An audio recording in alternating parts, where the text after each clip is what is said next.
Name sir? வணக்கம், என் பேர் முனைவர் முருகன். Okay sir. என்ன வேலை சார் பார்க்குறீங்க? நான் தற்பொழுது அழகப்பா கலைக்கல்லூரியில் தாவரவியல் துறையில் கௌரவ விரிவுரையாளராக பணிபுரிகிறேன். Okay sir. என்ன சார் படிச்சிருக்கீங்க? என்னுடைய படிப்பு பார்த்திங்கன்னா, நான் முதுநிலை தாவரவியல் துறை, அப்புறம் இதே தாவரவியல் துறையில் முனைவர் பட்டம் பெற்றேன். Okay sir. சார் உங்களோட ராசி நட்சத்திரம் உங்களுக்கு தெரியுமா சார்? தெரியும். உங்களோட ராசி உத்திராடம் 2ஆம் பாதம். Okay sir. நட்சத்திரம் சார்? நட்சத்திரம் தான் உத்திராடம் 2ஆம் பாதம். Okay sir. ராசி மகர ராசி. Okay sir. சார் 27 ஸ்டார்ஸ்க்கு 27 ட்ரீஸ் இருக்குது சார். அதை பற்றி உங்களுக்கு ஏதாவது தெரியுமா சார்? என்னுடைய பிஹெச்டி, என்னுடைய முனைவர் பட்டம் இதில் தான் நான் எடுத்திருக்கிறேன். Okay sir. முழுக்க பார்த்தீங்கன்னா அதில் மூலிகை தாவரங்கள் பற்றி நான் எடுக்கிறேன். Okay sir. மூலிகை தாவரங்கள் அப்படின்னு சிறப்பாக சொல்லணும் அப்படின்னா, நான் தேனி மாவட்டத்தில் இருக்கக்கூடிய காடுகளில் வளரக்கூடிய மூலிகைகள், அதனை நம்ம யாரெல்லாம் காடுகளில் வளரக்கூடிய சில தாவரங்களை மூலிகைகளாக பயன்படுத்துகிறாங்க, அதை ட்ரெடிஷ்னல் ஹீலர்ஸ்ன்னு சொல்லுவாங்க. நாட்டுப்புற கை வைத்தியர்கள், நாட்டு வைத்தியர்கள், அவங்க என்னென்ன செடிகள்லாம் மூலிகையை யூஸ் பண்ணுறாங்க அப்படிங்கிறத பற்றி நான் படிச்சிருக்கிறேன். அது போக பார்த்திங்கன்னா, நம்ம அன்றாட வாழ்க்கையில் தாத்தா பாட்டி மூலிகை வைத்தியம் அது சம்பந்தமான தகவல்களும் அதில் என்னுடைய முனைவர் பட்டத்தில் பதிவு பண்ணியிருக்கிறேன்.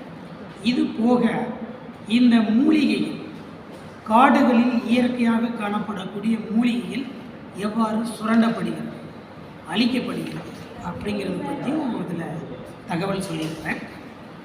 மேற்கொண்டு இந்த அலிமானங்களை எப்படி சரி செய்வது அப்படிங்கிறத அரசுக்கு ஒரு பரிந்துரையாகவும், சில இடங்களில் இந்த மூலிகைகளை சாகுபடி செய்யலாம் அப்படின்ற முழு கருத்துக்களையும் என்னுடைய மொத்த முனைவர் பட்டத்தில் நான் பதிவு. Okay sir. உங்களோட நட்சத்திரத்துக்கு என்ன ட்ரீ சார்? என்னுடைய உத்திராட நட்சத்திரத்துக்கு பலா. Okay sir. இதை நீங்கள் உங்கள் லைஃப்பில் யூஸ் பண்ணிட்டு வரீங்களா சார்? நான் மரம் நடுறது மிகப்பெரிய பாக்கியமாக நினச்சி வருஷத்திற்கு குறைந்தபட்சம் 100 மரங்களையாவது நட்டு வந்துக்கிட்டு இருக்கிறேன். அந்த நட்டுன்னா நான் மட்டும் கிடையாது, என்னுடைய மாணவர்களை பயன்படுத்தி, என்னுடைய நண்பர் வட்டாரங்களை பயன்படுத்தி குறைந்தபட்சம் 100 மரங்களை நட்டுட்டு வர்றேன். அதில் ரொம்ப பிரமாதமாக ஒருத்தருடைய உதவியோடு அவர் தான் எனக்கு பனை விதைகள் கொடுக்குறாரு. அதை வருடத்திற்கு 5000 பனை விதைகள், 1000 முதல் 5000 பனை விதைகள் கம்மாய் உரங்களை நட்டு வந்துக்கிட்டு. Okay sir.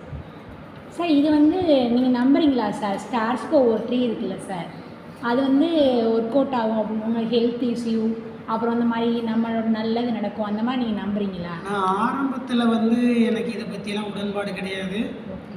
எனக்கு ரொம்ப ஆன்மீகத்தில் அந்தளவுக்கு நாட்டம் கிடையாது. ஆனால் ஒரு முதுநிலை படிப்பு படிக்கும்போது எம்எஸ்சி ப்ராஜெக்ட்டு எனக்கு அதுதான். அந்த மூலிகை தாவரங்கள் பற்றி ஒரு குறுமலை அப்படின்னு ஒரு விசேஷமான, தூத்துக்குடி மாவட்டத்தில் விசேஷமான மலை இருக்குது. அங்கே தாவரவியல் தொகுப்புகள் பற்றி நான் ஒரு ஆராய்ச்சி பண்ணேன். அதில் தான் எனக்கு ரொம்ப பிடித்தம் அதிகமாச்சு. நீங்கள் கேட்குறது என்னென்னா, அந்த மூலிகை தாவரங்கள் உங்களுடைய ராசியோடு, நட்சத்திரத்தோடு, கோவிலோடு தொடர்பு உள்ளதா அப்படின்னு கேட்குறீங்க. அதை நான் முதல்ல அது பொதுவான கருத்தை பார்த்தேன். ஆனால் அதுக்கப்புறம் அதை கொஞ்சம் ஆழமாக ஆராய்ச்சி சம்மந்தமாக உள்ளே போகும்போது தாவரவியல் துறையில் அதை சாக்ரட் க்ரூஸ் அப்படின்ற தலைப்பில் நாட்டு மரங்கள், மூலிகை மரங்கள், நாம் சார்ந்து இருக்கக்கூடிய தல வரலாற்று பெயர் பெற்ற கோயில் தலங்கள் இதிலெல்லாம் வளர்த்துக்கிட்டு வர்றாங்க அப்படிங்கிறத நான் பார்த்ததுக்கு அப்புறம், ஒவ்வொரு கோவில்களையும் இன்றைக்கி நேற்றில் நம்ம முன்னோர்கள் 2000 ஆண்டு வருடங்களுக்கு முன்னாலே வச்சு வழிபட்டு இன்றைக்கும் அந்த கோவிலும் இருக்குது, அந்த மரமும் இருக்குது அப்படிங்கிறத வச்சு தான் எனக்கு இந்த மூலிகை மரம்